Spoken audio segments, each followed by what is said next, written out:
गौतम बुद्ध और आलसी आदमी की कहानी। गौतम बुद्ध अपने ध्यान में बैठे थे कि वहां पर एक आदमी आया। ये आदमी अपने आलसीपने से बहुत ज्यादा परेशान था। आलसी आदमी गौतम बुद्ध से बोला, महात्मा जी मेरी मदद कीजिए, मैं अपने आलस्य से बहुत ज्यादा परेशान हूं।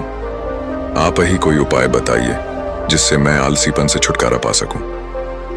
गौतम बुद्ध ने उस व्यक्ति से कहा, पहले मुझे यह बताओ कि तुम्हें क्यों लगता है कि तुम आलसी हो। आलसी आदमी बोला, सिर्फ मुझे नहीं, मेरे परिवार वालों को और मेरे आसपास के सभी लोगों को ऐसा लगता है कि मैं आलसी हूं। गौतम बुद्ध ने फिर उससे पूछा, क्या तुम जानते हो आलस्य होता क्या है? आलसी व्यक्ति बोला, नहीं मैं नहीं जानता, किंतु मैं इतना जरूर जानता हूं कि आलस्य बहुत बुरी चीज है। इसकी वजह से मुझे बहुत नुकसान हुआ है जीवन में। गौतम बुद्ध बोले, जिस परेशानी से तुम छुटकारा पाना चाहते हो, पहले उसके बारे में पूरी जानकारी ले लोगे तो उससे छुटकारा पाना आसान हो जाएगा। आलसी व्यक्ति बोला, भगवान इतनी बुद्धि तो मुझ में नहीं है, आप ही मुझे इस समस्या के बारे में जानकारी दीजिए। गौतम बुद्ध बोले, आलस्य एक मानसिक अवस्था है, एक विचार है जिसे जाने अनजाने में हम खुद ही जन्म देते हैं। आलस्य दो मूलभूत कारणों की वजह से ही जन्म लेता है, एक है शारीरिक और दूसरा मानसिक। शारीरिक कारणों में पहला कारण है गलत तरह का भोजन। हम सभी जानते हैं कि हमारे शरीर को भोजन से ऊर्जा मिलती है और यह ऊर्जा सजीव चीजों से मिले तो अच्छी यानी कि प्राकृतिक रूप से जो हमें भोजन की वस्तुएं प्राप्त होती हैं, उनसे अगर यह ऊर्जा मिले तो हमारा शरीर इससे अच्छी ऊर्जा प्राप्त करता है। इससे उलट यदि हम निर्जीव वस्तुओं से ऊर्जा प्राप्त करते हैं तो यह हमें आलस्य की ओर लेकर जाती है। दूसरा कारण, हमारी शारीरिक गतिविधियां भी हमें आलस्य के चंगुल में फंसा सकती है। गौतम बुद्ध ने आलसी व्यक्ति को अपने शिष्यों की तरफ इशारा करते हुए कहा कि देखो, इनके चलने फिरने बैठने के तरीकों में तुम्हें कुछ अलग नजर आ रहा है। जब आलसी व्यक्ति कुछ समझ नहीं पाया तब गौतम बुद्ध ने उससे कहा, मेरे शिष्य जब भी बैठते हैं तो वे रीढ़ की हड्डी को एकदम सीधा रखते हुए बैठते हैं। चलते हैं तो उनके दोनों पैरों के बीच अच्छे से संतुलन बना रहता है और जब वह सोते हैं तो उनका शरीर एकदम शिथिल रहता है। ऐसा करने से उन्हें रात्रि में एकदम सही तरीके से नींद आती है। आलसी व्यक्ति बोला, लेकिन नींद तो आलस्य का की एक स्वरूप है। बुद्ध बोले, हाँ, अगर उसे ज्यादा मात्रा में लिया जाए तो। बुद्ध ने इस बात को आगे बढ़ाते हुए कहा, नींद कम मात्रा में लोगे तो तुम्हें अगले दिन थकान महसूस होगी और ऐसा करने से ज्यादा आलस्य शरीर में आएगा। नींद ज्यादा लोगे तब भी यही परिणाम होगा। इसीलिए नींद को ना ज्यादा ना कम, एकदम सही मात्रा में लेना अति आवश्यक है। आलसी व्यक्ति बोला, हाँ, ये तो मैंने भी अनुभव किया है। बुद्ध बोले, अब मानसिक कारणों के बारे में जान लो। मानसिक कारणों में सबसे पहले है हमारी पुरानी गलत धारणाएं।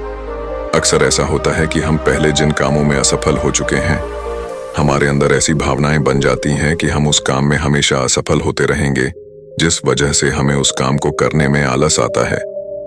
ऐसी धारणाओं से छुटकारा पाने का एकमात्र उपाय यह है कि हमें अपने मन को यह समझाना चाहिए कि पिछली बार हम जब उस काम में असफल हुए थे तो हम उसके बारे में जितना जानते थे, अब हम उस काम के बारे में उससे ज्यादा जानते हैं, क्योंकि असफल होने के बाद हम उससे काफी कुछ सीखे भी हैं।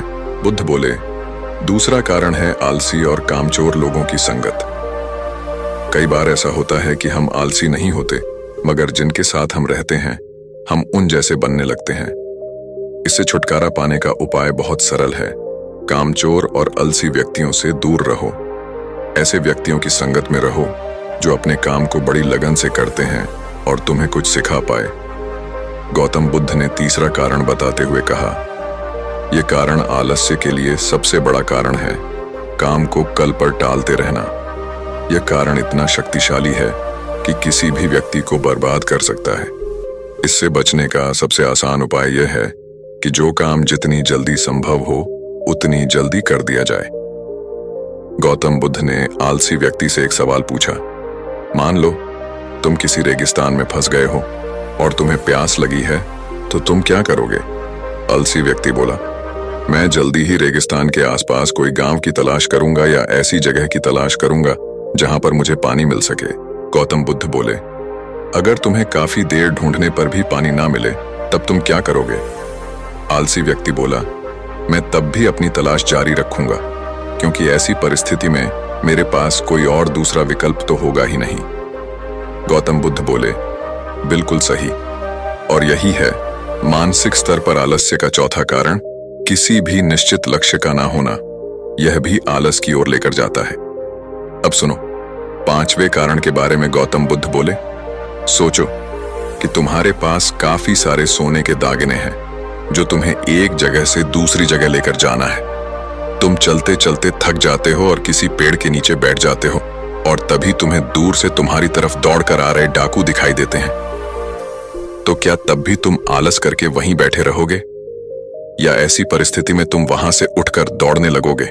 आलसी व्यक्ति बोला, जी, मुझे वहां से दौड़ना ही पड़ेगा, नहीं तो मेरी जान और सोने के दागिने दोनों खतरे में पड़ जाएंगे। बुद्ध बोले, यानी कि तुम्हारे पास एक ठोस वजह होगी दौड़ने के लिए। यही है आलस्य का पांचवा कारण, किसी भी काम के लिए ठोस वजह का ना होना। आलसी व्यक्ति महात्मा बुद्ध की बातों से संतुष्ट हुआ। वह बोला, महात्मा जी, मैं अब आलस्य के बारे में सब कुछ जान चुका हूं, और अब मैं इन सभी कारणों पर काम करूंगा और अपने आलस्य को दूर भगा दूंगा। दोस्तों, आशा करता हूं गौतम बुद्ध और आलसी व्यक्ति की कहानी आपको अच्छी लगी होगी, और इसे पढ़ने के बाद अब आप कभी भी जीवन में आलस नहीं करेंगे। नमो बुद्धाय।